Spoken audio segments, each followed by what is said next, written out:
My name is Henry, and I live in a small, quiet town where everyone knows each other. I've always enjoyed hosting dinner parties, bringing people together with good food, warm conversation, and laughter. But one night, a seemingly innocent gathering would plunge me into a mystery so terrifying it still haunts me. It was a warm summer evening when I decided to host another dinner party. The table was set, my best china gleamed in the candlelight, and the aroma of roast chicken and freshly baked bread filled the house. The sun had dipped low, casting a golden glow through the windows as my guests started to arrive. There was Sarah, Daniel, Megan, and Jason, my closest friends, along with a newcomer, Chris, who had recently moved to town. Chris was an enigma. He was quiet, reserved, and kept mostly to himself, but I thought it would be nice to include him in our group. He seemed grateful for the invitation, and I hoped the evening would help him feel more at ease. We all gathered around the table, laughter flowing as we shared stories and savored the delicious food. The night was going perfectly, or so I thought.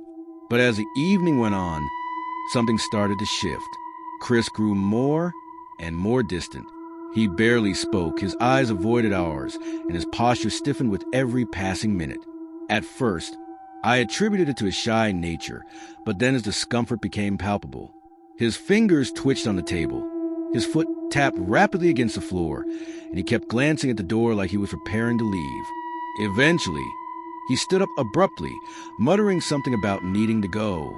Before anyone could react, he stormed out of the room, slamming the door behind him with a force that left us all stunned. The room fell silent. We sat there for a long moment, unsure what had just happened. But then, one by one, we shrugged it off and continued with the evening. The night ended with my friends saying their goodbyes, but I couldn't stop thinking about Chris's strange behavior. The next day, I found myself at his house, hoping to find out what had upset him. I knocked on his door, but there was no answer. His car was in the driveway, but he seemed to have disappeared. I left, thinking maybe he just needed space, but as the days passed, I began to worry. I called my friends, but none of them had heard from him either. It was as if he had simply vanished. Concerned, I called the police and filed a missing persons report. They promised to investigate, but weeks passed with no leads. The case grew colder by the day, and the police's search had yielded nothing. It was as if Chris had just vanished into thin air. I couldn't stop thinking about the night of the dinner party, replaying every moment over and over in my head. What caused Chris to leave so suddenly? Had I done something to make him uncomfortable? Was there something more to this than just a guy having a bad evening? Determined to find answers, I started digging into Chris's past. I learned that he had moved to the town after a difficult breakup, seeking a fresh start. He didn't have many friends, and his family was far away. The more I learned, the more I realized how little I truly knew about him. One night, while I was alone in my house, I heard a noise outside. It was faint at first, a rustling sound, like someone moving through the bushes. My heart raced as I peered out the window, but I couldn't see anything in the darkness. The rustling stopped, and I tried to tell myself it was just an animal, but the unease gnawed at me. Over the next few nights, the noises continued, footsteps, whispers, and the feeling of being watched. It was like someone or something was out there just beyond the reach of my sight. I couldn't shake the feeling that something was wrong. My sleep became restless, and I felt a constant chill in the air. Then one evening, I found something in Chris's house that the police had overlooked, an old journal. It was filled with his thoughts, his fears, and his paranoia. The entries grew darker over time, filled with rambling about feeling like he was being watched, that something was following him. The last entry, dated the night of the dinner party, read, "I can't escape it. It's always watching, always waiting. I need to leave before it's too late." Those words sent a chill down my spine. What had Chris been so afraid of? Was it the same thing that had been tormenting me in the days since his disappearance? I shared the journal with the police, but it didn't lead to any new discoveries. The investigation stalled, and we were left with more questions than answers. The days turned into weeks, and the memory of that night slowly faded for everyone else. But not for me. I couldn't let go of the mystery that surrounded Chris's disappearance, or the chilling feeling that I wasn't alone. One night, after everyone else had gone home, I found myself sitting alone in my living room. staring out into the darkness. The house was eerily quiet when I heard it again. Soft, faint scratching coming from the walls. My heart pounded in my chest as I listened. It was like something was inside the house with me, scratching its way through the walls, trying to get closer. I bolted upright, my body frozen in terror. I grabbed a flashlight, my hands trembling as I searched the house, every creak and whisper making my skin crawl. I looked in every room, every closet, but I found nothing. As I was about to give up, I heard it again, closer this time, from behind the walls themselves. The voice, soft, raspy, and chilling, whispered, "Get out while you still can." I spun around, but there was no one there. I felt the weight of those words settle on me like a suffocating blanket, and I knew deep in my gut that whatever had taken Chris was still here, lurking, watching. The following days were a blur of paranoia and fear. I couldn't escape the feeling that something was in the house with me, something watching my every move. It wasn't until I drove past Chris's house one last time, staring at the empty windows, that I realized the truth. He wasn't just hiding from something. He had been trying to escape it, and now I was the one it was after. The mystery of that night never left me. The unanswered questions about Chris's sudden departure and the strange occurrences that followed still haunt me. And though I try to move on, there are nights when I can still hear that scratching sound, that whisper echoing through the walls, reminding me that some mysteries are better left unsolved. Because the more you search for answers, the more you open the door for something dark to find you. A few years ago, my son, Ethan, came home late one night with his friend Daniel. Ethan was 20 at the time and had been out with friends. I was already in bed when I heard the front door creak open. My heart raced with concern, and I quickly got up to see what was happening. As I reached the living room, I saw Daniel struggling to hold Ethan up. Ethan was completely drunk, barely able to stand, his clothes a mess and his eyes half-lidded. "Sorry about this," Daniel said, his voice steady, though there was an undercurrent of concern. Ethan had a bit too much to drink. I nodded, not letting any frustration show. The sight of my son in such a state overshadowed everything else. "Let's get him to his room," I said, moving to help. Together, we managed to get Ethan up the stairs and into his bed. He mumbled incoherently, his head lolling to one side. I quickly pulled off his shoes and tucked him in, hoping he would sleep it off and feel better in the morning. Daniel stood at the door, watching for a moment before turning to leave. "Thanks for bringing him home," I said, relieved that Ethan was safe, even if he wasn't conscious enough to appreciate it. "No problem," Daniel replied with a tight smile. "I'll check on him tomorrow." With that, Daniel left, and I went back to my room, hoping to get some rest. The next day, Ethan was groggy but otherwise fine. He didn't remember much from the night before, just that he'd been out with friends and had overdone it with the drinks. Life went on as usual, and I didn't think much more about that night. But 1 year later, everything changed.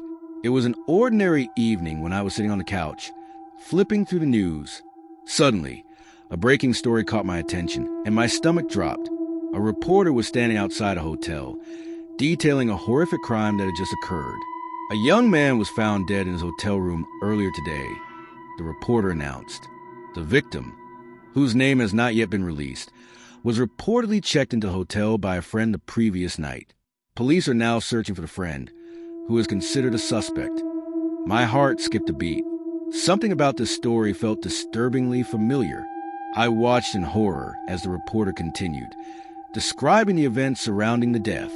Then, the police released a sketch of the suspect, and when the image flashed on the screen, my blood ran cold. The man in the sketch looked eerily like Daniel. My mind raced, the pieces slowly falling into place. Could it be him? The thought was too terrifying to grasp, but it gnawed at me. I quickly grabbed my phone and called Ethan, praying I was wrong. "Ethan, turn on the news," I said urgently. "You need to see this." A few minutes later, he called back, his voice filled with shock. "What do we do?" "I don't know," I replied, my mind spinning. "We need to call the police." We did just that. Soon after, detectives arrived at our house, asking us questions about Daniel and the night Ethan had come home drunk. Ethan told them everything he knew. Their long friendship, how Daniel had brought him home, and how he seemed perfectly fine before leaving abruptly. The detectives took notes, their faces grim, as they processed the information. Days turned into weeks as the search for Daniel escalated. The story was everywhere. People in our small town couldn't stop talking about it. As more details emerged, I became increasingly horrified. Daniel had not only gotten Ethan drunk, but had also checked him into a hotel before committing murder. The brutal nature of the crime was almost unfathomable. Ethan struggled to process the news. He couldn't comprehend how someone he had trusted, someone he considered friend, could be capable of such evil. He became withdrawn, spending hours alone in his room. I tried to comfort him, but there were no words that could ease the pain or fill the hole of betrayal he felt. One night, weeks after the news broke, Ethan and I were sitting in the living room. The house was unusually quiet. The only sound was the ticking of the clock on the wall. Ethan had been staring at the floor, lost in his thoughts, when he suddenly spoke.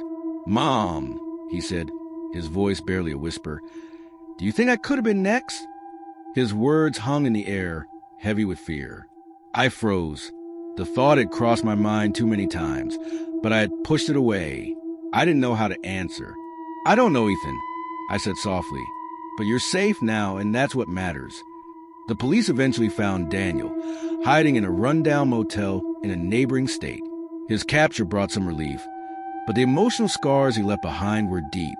The trial was long and grueling, with details of the crime coming to light that were nearly impossible to bear.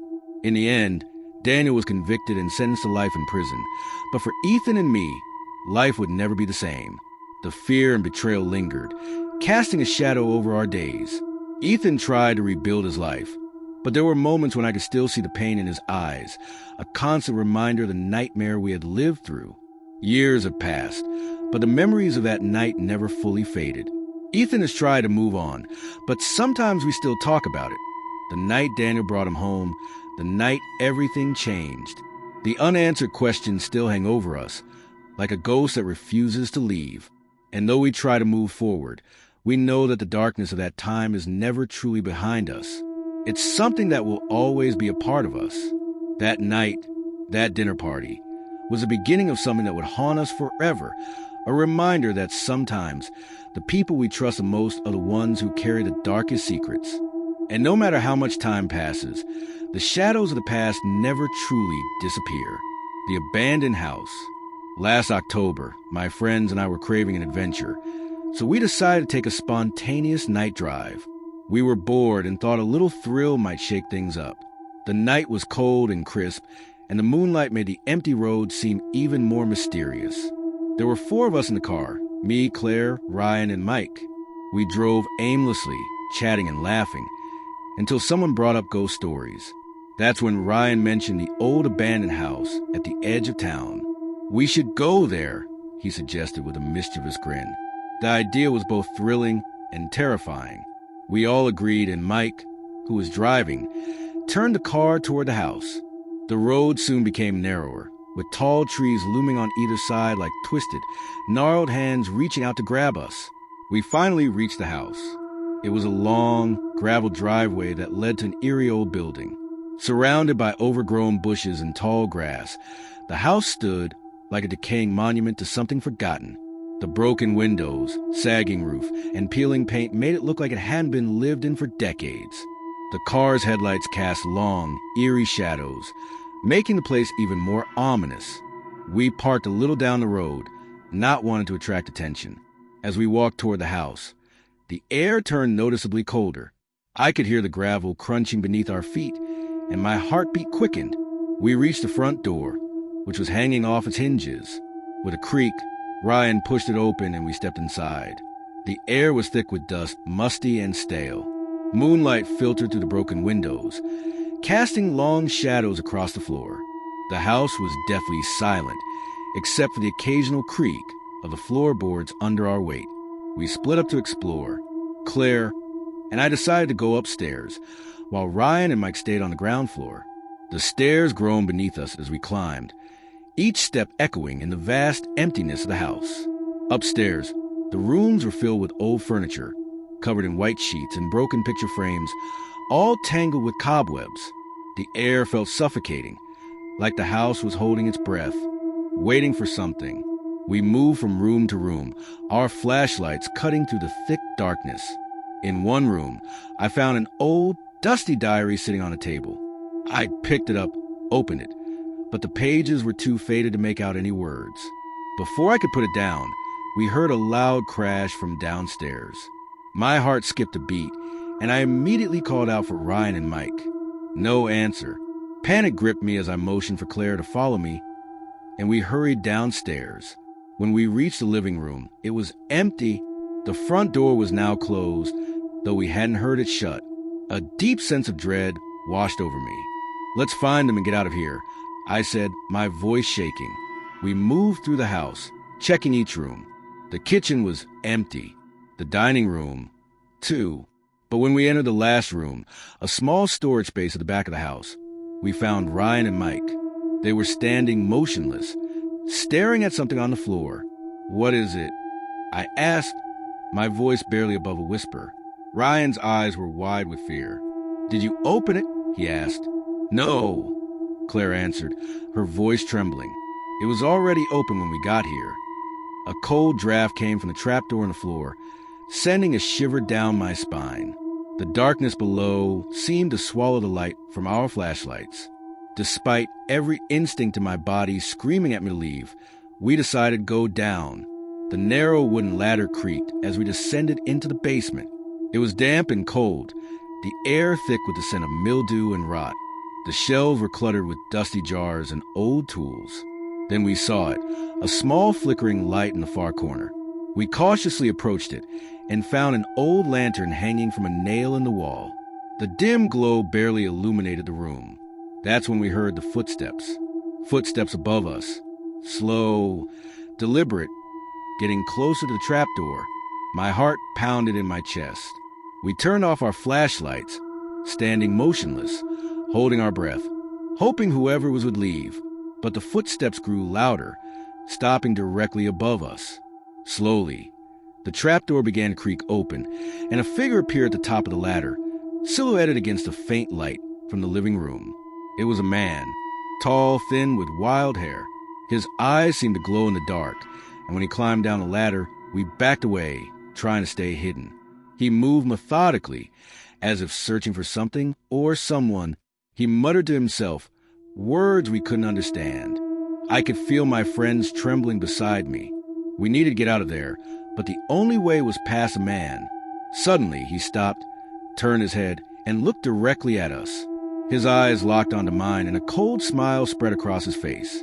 Panic surged through me, and we bolted for the ladder, scrambling up as fast as we could.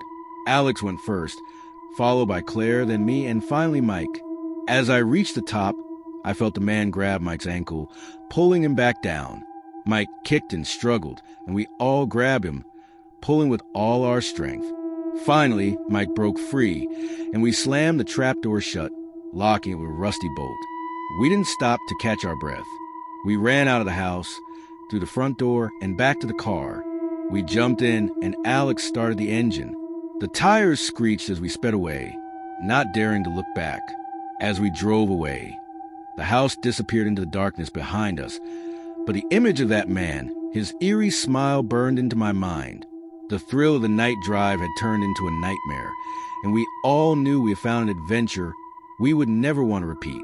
From that night on, we never spoke of the abandoned house again. The memory of the man and his haunting smile lingered with me for weeks. Even now, when I drive past the edge of town, I feel a chill run through me, and I speed up, desperate to forget the terror the house had brought us. The old man. I worked the night shift at a quiet gas station in New Hampshire. The job was simple: stocking shelves, cleaning, and handling the register. The nights were usually calm, with only a few customers stopping by to fill up their tanks or grab a snack. But one night, everything changed. As the clock neared midnight, I felt a strange stillness in the air, an eerie calm that made the hairs on the back of my neck stand up. I shrugged it off, thinking it was just my imagination. But then, an old car pulled up to the pump, and out stepped an elderly man. He was wearing khakis and a button-down shirt, his white hair neatly combed, moving with slow, deliberate grace. He walked into the store, and I greeted him with a smile. "Good evening, sir. How can I help you?" He nodded politely and wandered around the store, browsing the shelves. I went back to my tasks, wiping down the counter, straightening the magazines. After a few minutes, he came to the counter with a small bottle of water and a pack of gum. "Will that be all?" I asked, ringing up his items. He nodded again, but his eyes were fixed on mine. There was something unsettling about his gaze, though I couldn't put my finger on it. As I handed him his change, he reached out and gripped my wrist. His touch was cold, and a shiver ran down my spine. "Hell is a real place," he said in a low, gravelly voice, his eyes narrowing. "And the devil already has his hand on you, girl. Be careful." I froze, staring at him in shock. His words hung in the air, heavy and foreboding. He released my wrist, grabbed his items, and walked out of the store without another word. I watched him drive away, the taillights disappearing into the night. For a moment, I stood there, my heart pounding in my chest, his words echoing in my mind. A chill ran through me as I tried to shake off the feeling. I went back to my work, but the unease lingered, gnawing at me. When I finished my shift, I locked up the store, but I couldn't stop thinking about the old man. His warning kept playing over and over in my mind. What did he mean? Why had he said that to me? As I drove home, I kept glancing in the rearview mirror, half expecting to see his car following me. The night seemed darker than usual, and every shadow felt like it was watching me. When I finally reached my apartment, I locked the door behind me and checked all the windows. I couldn't shake the feeling that something was wrong. That night, I had trouble sleeping. Every creak and groan of the building made me jump, and I couldn't shake the feeling of being watched. The old man's warning haunted my dreams. I woke up several times in a cold sweat, his words echoing in my mind. The next day, I told my co-worker about the encounter. He laughed it off, saying the old man was probably just crazy, but I couldn't shake the feeling that there was something more to it. Weeks passed, and the memory of the old man's warning started to fade. Life went on as usual, but every time I worked a night shift, a feeling of dread would settle over me. One night, as I was restocking the shelves, I heard a faint whisper. I turned around, but there was no one there. I tried to ignore it, but the whispers grew louder, more insistent. They seemed to be coming from all around me, and I couldn't make out the words. I looked around the store, but there was nothing out of the ordinary. The lights flickered for a moment, casting eerie shadows on the walls. Then I felt a cold hand on my shoulder. I spun around, but no one was there. My breath came in short gasps, and panic surged through me.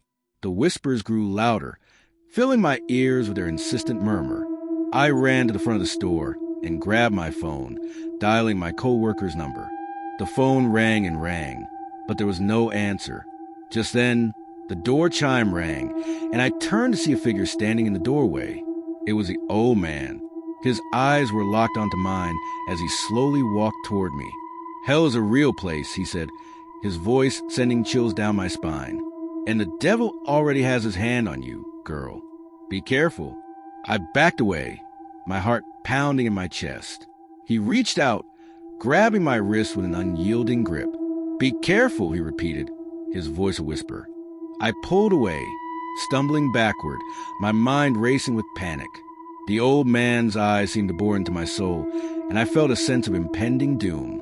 I turned and ran out of the store, not stopping until I reached my car. I drove home in a daze, the old man's warning echoing in my mind. I couldn't shake the feeling of dread, and that heavy weight on my chest only grew heavier. The next day, I called in sick and stayed home. I never saw the old man again, but his warning stayed with me. The memory of that night still sends chills down my spine, and I can't shake the feeling that something dark is watching me. I don't know if the old man was crazy or if his warning was real, but I'll never forget the fear I felt that night at the gas station, the farmhouse. My name is Ben, and I love taking my family on little getaways. Living in the city has its perks, but every now and then, we crave a break from the hustle and bustle. One summer, I decided to rent an old farmhouse on Airbnb. It seemed like the perfect place. Lots of land, a charming rustic vibe, and even a pool. It was an ideal spot for a weekend of relaxation and family bonding. We arrived on a sunny Friday afternoon. My wife, Clara, and our 2 kids, Noah and Lily, were all excited. The farmhouse stood at the end of a long, winding gravel road, surrounded by towering trees. The porch creaked underfoot, and the air smelled fresh, like the countryside. Inside, the house was filled with antique furniture and old pictures, giving it a timeless charm. It felt like we had stepped into another era. After unpacking, we decided to spend the evening by the pool. The kids splashed around while Clara and I sat on the edge, dipping our feet into the cool water. The air was crisp, and the only sounds were the laughter of the kids and the rustling of the leaves. As the sun dipped below the horizon, we set up some lights around the pool and ate dinner outside. The stars twinkled above us, and everything seemed perfect. But then I heard it, a crunching sound like someone walking on dry leaves. I turned to Clara, but she hadn't heard it. My heart skipped a beat as I looked into the dark woods surrounding the property. Something felt off. "Did you hear that?" I asked, my voice a little shaky. Clara tried to sound calm, shrugged, "Probably just an animal." But the sound continued, growing closer. It wasn't an animal. The air felt colder, and a sense of unease settled over me. "Kids, get out of the pool," I called, my voice more urgent now. "Go inside." We quickly gathered our things, and I locked the door behind us. Inside the house, it felt safe, but I couldn't shake the feeling that something wasn't right. I checked all the windows and doors, making sure they were secure. Clara and I put the kids to bed, and I kept my phone with the flashlight on, close by. Hours passed, and the house was quiet. Just as I started to relax, there was a loud knock at the door. My heart dropped in my stomach. I grabbed the flashlight and peered through the peephole. A man stood outside, dressed in a police uniform. "Open up, it's the police," he called. I hesitated. Why would the police show up at this hour? I called through the door, trying to remain calm. "Why are you here?" "There's been a report of suspicious activity," the man replied, his voice calm but with an edge. "Please open the door." Something wasn't right. My gut told me to be cautious, so I quickly dialed the local police station to verify. As I spoke to the dispatcher, the man outside knocked again, harder this time. "Open the door now," he demanded. The dispatcher confirmed no officers had been sent to our address. They told me to stay inside and lock everything up. They were sending real officers to our location. Panic flooded through me. I told Clara to take the kids and hide in one of the bedrooms. The man outside continued knocking, growing more frantic. His voice turned to shouting. "Open the door! It's the police." I could hear more footsteps outside, more figures moving around, creeping closer to the house.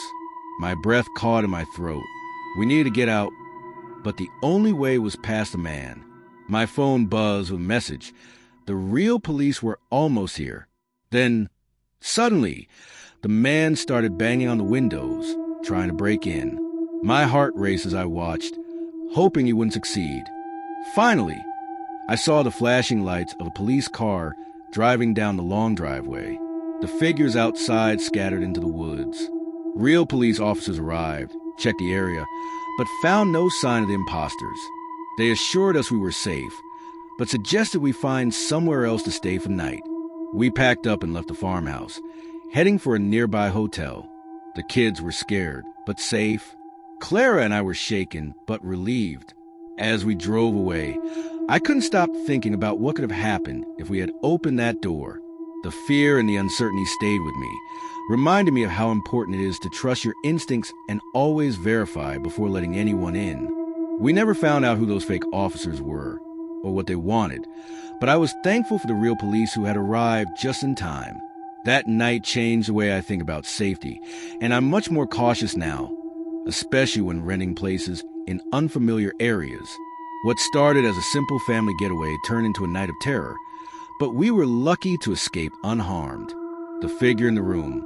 In 2016, I had an experience that still sends chills down my spine. It was a Saturday night, and after a long, exhausting week of work, I decided to go to bed early. My small apartment was quiet. the only sound being the hum of the refrigerator in the background. I crawled into bed around 9 p.m., pulled the covers over me, and soon fell into a deep sleep. My dreams were strange, filled with unsettling and vivid images that I couldn't make sense of, but I couldn't wake up. It felt like I was trapped in my sleep, unable to move or open my eyes. When I finally woke up, it was still dark outside. I reached for my phone on the nightstand to check the time, 3:33 a.m. I sat up in bed, rubbing my eyes, trying to shake off the grogginess. That's when I noticed something that made my heart race. There was another bed in my room, right next to mine. I was sure it hadn't been there when I went to sleep. My apartment was small, just a one-bedroom unit, and there was no space for another bed. I blinked several times, trying to convince myself I was imagining it, but the bed was still there. It was identical to mine, with white sheets and a dark wooden frame. But what terrified me was a figure lying in the bed. Someone was under the sheet, completely still. The sheet was pulled over their head, so I couldn't see their face. My skin went cold as I stared at the figure. Who was it? I hadn't invited anyone over, and no one else had keys to my apartment. I wanted to scream, but my voice felt stuck in my throat. I quietly got out of bed, trying to make as little noise as possible. My heart was pounding in my chest as I tiptoed toward the door. I reached for the light switch, but my hand trembled, missing it the first time. When I finally turned on the light, the figure didn't move. The room lit up, and I could see the sheet. It looked old, worn, and stained in places. My breath caught in my throat as I walked toward the bed. The shape under the sheet was clear now. It looked like a person, but their face was hidden. My hand shook as I reached out to touch the sheet. Just as my fingers brushed against the fabric, the figure moved. I jumped back, my heart racing. The figure slowly sat up, the sheet still covering them.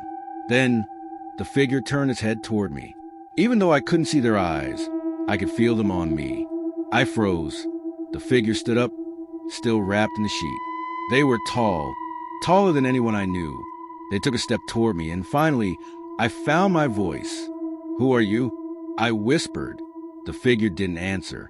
They just stood there, silently, watching me. My mind raced. My heart pounded in my chest. I had to get out of there. I turned and ran toward the door. My hands fumbled with the lock. I could hear the figure's footsteps behind me, slow and deliberate. Finally, I managed to unlock the door and ran into the hallway, slamming the door behind me. I didn't stop running until I was outside, the cool night air hitting my face. I leaned against the building, trying to catch my breath, my mind spinning with questions. Who was that? How did they get into my apartment? I called the police, and when they arrived, I explained what had happened. They asked me to wait outside while they checked the apartment. After what felt like an eternity, they came back out. "There's no one in there," one of the officers said. "We checked every room. Are you sure you weren't dreaming?" I knew what I had seen, but I didn't argue. I thanked the officers and watched as they left. When I went back inside, the extra bed was gone. There was no sign of the figure. Everything was exactly the same as it had been before I went to sleep. I checked all the doors and windows. They were all locked. My stomach turned as I realized that whoever, or whatever, had been in my room had vanished without a trace. I didn't sleep that night. I stayed on the couch with all the lights on, too shaken to close my eyes. The experience left me terrified, and I moved to a new apartment soon after. I try to leave the memory behind, but sometimes, late at night, I still feel like someone is watching me. I can't shake the feeling that the figure in the white sheet is still out there, waiting.